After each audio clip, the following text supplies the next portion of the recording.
My ex-husband brought his new family to the summer cabin I built. He smirked. "You can't do anything about it," cried in court. But he didn't know it's no longer just a cabin. The letter trembled in my hands as I read it again. My lawyer's neat handwriting doing nothing to soften the blow. Per the court's decision, Mr. Campbell retains partial access rights to the lakeside property. I crumpled the paper, my fingers turning white at the knuckles. My name is Phoebe, and my ex-husband just won the right to use my cabin, the one thing I fought hardest to keep in our divorce. The same cabin I spent 3 years renovating while he was busy building his new life with Rebecca. "You can't do anything about it," cried in court. Avery's taunting voice from yesterday's hearing echoed in my head. I could still see that smug smile spreading across his face as the judge announced his decision. My phone buzzed. "Speaking of the devil, just wanted to let you know we'll be using the cabin next weekend." Avery's voice dripped with false courtesy. "Rebecca's really looking forward to it. Oh, and Nicole's coming too." I gripped the kitchen counter. "Nicole, you're bringing your stepdaughter?" "Our daughter now. Phoebe. Remember? Rebecca adopted her." The room spun slightly. I hadn't known about the adoption. That's great," I managed. "Isn't it? We're finally a real family. The kind you never wanted to give me." The line went dead before I could respond. I grabbed my keys and jacket, needing to see the cabin one last time before they invaded it. The drive up was familiar. Every curve of the road etched into my memory like the growth rings of the trees surrounding my sanctuary. As I pulled up, the afternoon sun caught the new windows I'd installed myself, the deck I'd rebuilt board by board, the garden I'd planted with my own hands. "I thought I'd find you here." I turned to see Skylar walking up the path, her familiar red boots crunching on the gravel. My best friend knew me too well. "How bad was it?" she asked, joining me on the front steps. "He gets it every other weekend, plus holidays." My voice cracked. "And he's bringing them next weekend, his perfect new family." Skylar's eyes narrowed. "That entitled bastard, after everything you put into this place?" 3 years of work, every spare dollar I had. I stood up, pacing the deck. "You know what the worst part is? He doesn't even want the cabin. He just wants to prove he can take it from me. So what are you going to do about it?" I stopped pacing. "What can I do? He won the court battle." Skylar's smile turned mischievous. "The cabin, yes, but what about the land around it?" "What do you mean?"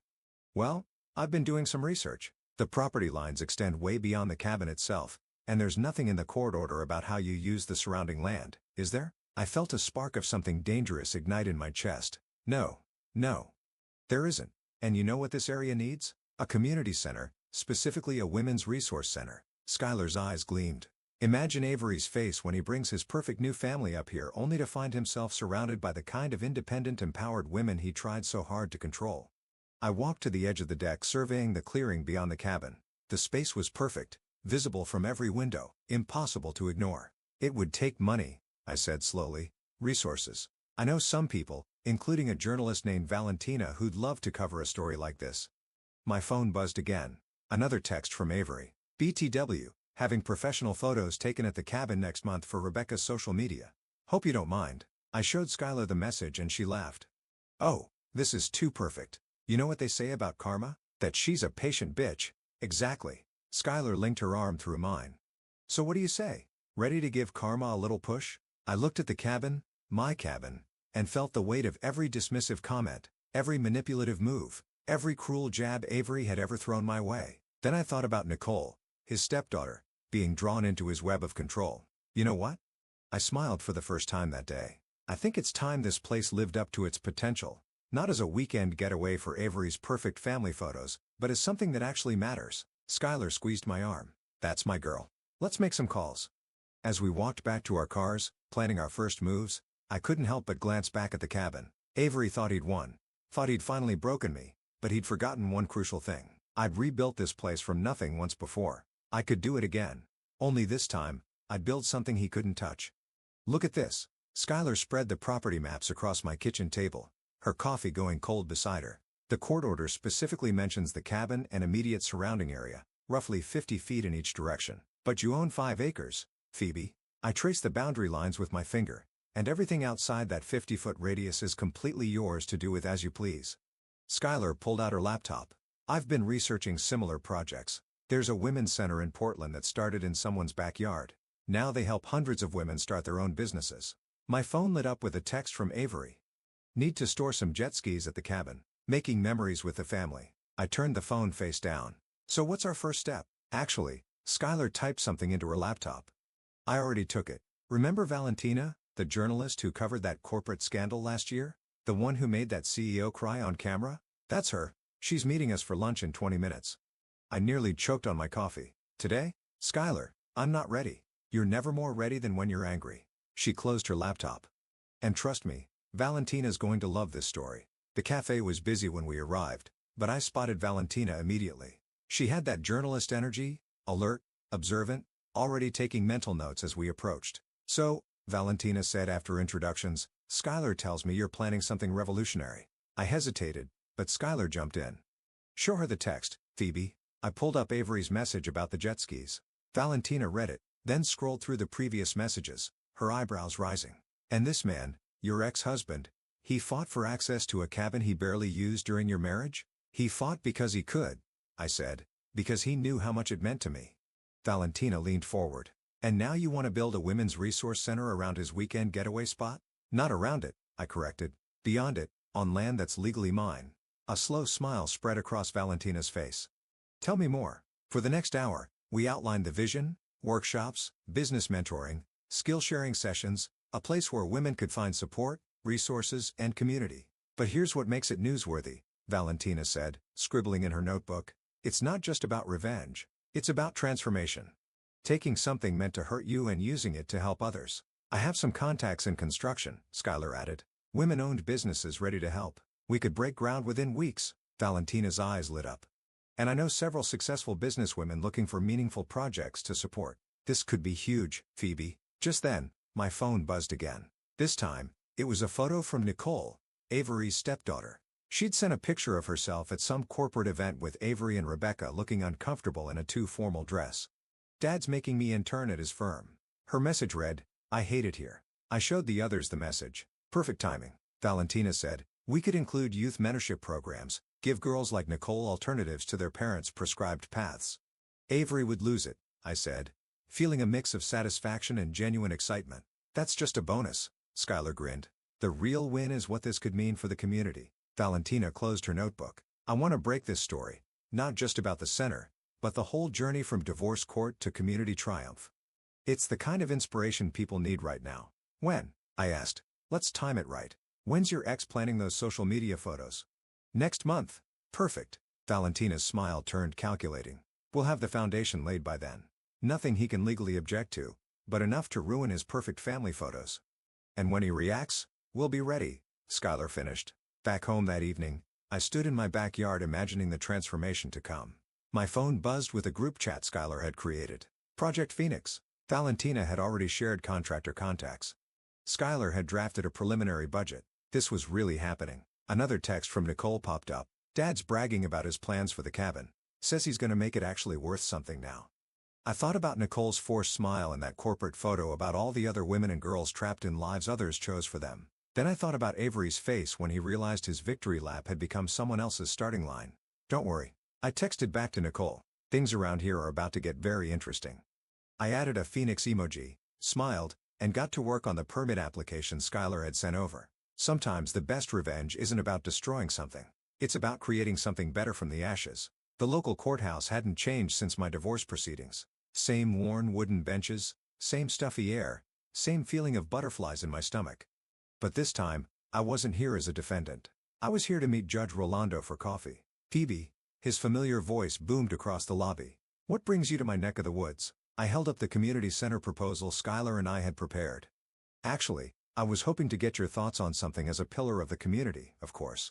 Rolando's eyes crinkled at the corners. Flattery will get you everywhere. Let's grab coffee in my chambers. As we walked, I spotted Avery's new wife, Rebecca, leaving one of the courtrooms looking flustered. She didn't notice me, but I caught fragments of her conversation on her phone. The property lines are so confusing, Avery. Are you sure? I smiled to myself as I followed Rolando into his office. So, he said, settling behind his desk with his coffee. What's this proposal about? We're planning a women's resource center, I explained, laying out the plans, job training, financial literacy workshops, mentorship programs. The community seems excited. Location? My property up by the lake. Rolando's eyebrows shot up. The cabin property? The land around it, I clarified. Well, outside the court-mandated shared space. He studied the plans carefully, then looked up with a knowing smile. Interesting choice of location. It's perfect, actually. Peaceful setting, lots of space, easy access from town, and nothing in the previous court order preventing it, he added, tapping his finger on his desk. You know, community resource centers often qualify for special zoning benefits, reduced taxes, priority permits, that sort of thing. I tried to keep my voice casual. Really? Absolutely. In fact, he pulled out a folder. I just signed off on something similar last week. Here's the paperwork if you're interested in the precedent. My phone buzzed. Skylar had sent a photo of our first delivery of construction materials being unloaded at the site. Speaking of precedent, Rolando continued, there's an interesting clause about shared properties being subject to surrounding land use. Meaning, if the surrounding land becomes a designated community space, the shared property has to accommodate community access. He winked. You didn't hear that from me. Just then, his secretary poked her head in. Judge, your next appointment is here. It's Mrs. Campbell about the property line dispute. Send her in 5 minutes, Rolando called back. Then to me, better use the back door unless you want an awkward reunion. I gathered my papers quickly. Thanks for everything, Judge. Don't thank me, he said. Just make sure whatever you're building helps people. That's the best legal defense there is. I slipped out just as Rebecca entered through the main door, clutching a stack of papers and looking worried. Back at the construction site, Skylar was directing a team of workers while Valentina interviewed local women who'd stopped by to see what was happening. How'd it go? Skylar asked as I approached. Better than expected. We might have more legal leverage than we thought. Perfect timing. Valentina joined us, recorder in hand. Because word's spreading fast, I've got 3 local business owners wanting to sponsor workshops, and the women's shelter in town wants to partner with us. And look who else showed up. Skylar nodded toward a car pulling into the lot. Nicole stepped out, looking around nervously before spotting us. I told Dad I was at study group, she said, approaching. Is it true? Are you really building a place to help women start their own businesses? Among other things, I said. Want to see the plans? Her eyes lit up as we showed her the blueprints. This is amazing. Dad's been pushing me to follow his footsteps in corporate law, but I really want to start my own graphic design company. We'll have workshops for that, Skylar said. Marketing, business planning, everything you need. Nicole's phone chimed. Her face fell. It's Rebecca. They're looking for me. Better go, I said. But Nicole, you're welcome here anytime. After she left, Valentina checked her notes. This is Gold, the stepdaughter of the man who tried to take your property, finding empowerment in the very place he meant to use against you? Speaking of which, Skylar pointed to an incoming email on my phone. Looks like Avery's lawyer just requested clarification about the property boundaries. I thought about Rebecca's confused face at the courthouse, about Nicole's dreams of independence, about all the women already rallying around this project. Let them ask questions, I said, watching the construction crew break ground. Every answer they get is just going to make our foundation stronger. Rising from the ashes, local woman transforms divorce battle into community triumph. Valentina's headline blazed across the front page of the local paper. I stood at the construction site watching women stream in for our unofficial opening day. The article clutched in dozens of hands. This is insane, Skylar whispered, surveying the crowd. We expected maybe 50 people. There must be 200 here. The center had come together faster than we'd imagined. 2 buildings flanked the main courtyard. One for workshops and classes, another for office spaces and mentoring sessions. The cabin sat in the distance, looking small and insignificant compared to the vibrant community space we'd created. PB. Valentina rushed over, phone in hand. The article's gone viral. 3 major news networks want interviews, and Rising Phoenix is trending locally. A commotion at the entrance caught my attention. Avery stood there, newspaper crumpled in his fist, face red with fury. Rebecca hovered behind him, looking uncertain, while Nicole lingered even further back, trying to hide a smile. What is this? He demanded, storming over and waving the paper. You turned my property into some sort of feminist commune? Your property? I kept my voice steady, aware of phones recording nearby. The cabin's that way, Avery. This is my land, remember? The part you didn't fight for because you thought it was worthless? You planned this, he sputtered. You deliberately built a community resource center that's already helped 30 women start their own businesses. Valentina cut in smoothly, her recorder visible. Would you like to comment on your opposition to local economic growth, Mr. Campbell? Avery's mouth snapped shut as he finally noticed the cameras. Rebecca tugged at his sleeve. Honey, maybe we should know. He jerked away from her. This was supposed to be our family retreat, our perfect getaway. Look what she's done to it. Made it perfect for a lot of families? Nicole stepped forward, her voice stronger than I'd ever heard it. Dad, they're offering free graphic design courses, real business training, not just corporate internships where I fetch coffee. Nicole, get in the car, Avery snapped. Actually, Nicole pulled out some papers. I signed up for the Young Entrepreneurs Program. I'm 16. I don't need parental permission. The crowd had grown silent watching the drama unfold. Skylar touched my arm, nodding toward a group of women approaching the local business owners who'd sponsored our programs. "Mr. Campbell," one of them called out, "we've been looking forward to meeting you. Your ex-wife's initiative is exactly what this community needed. We'd love your thoughts on supporting young entrepreneurs like your daughter." Avery's face cycled through several shades of red as cameras turned toward him.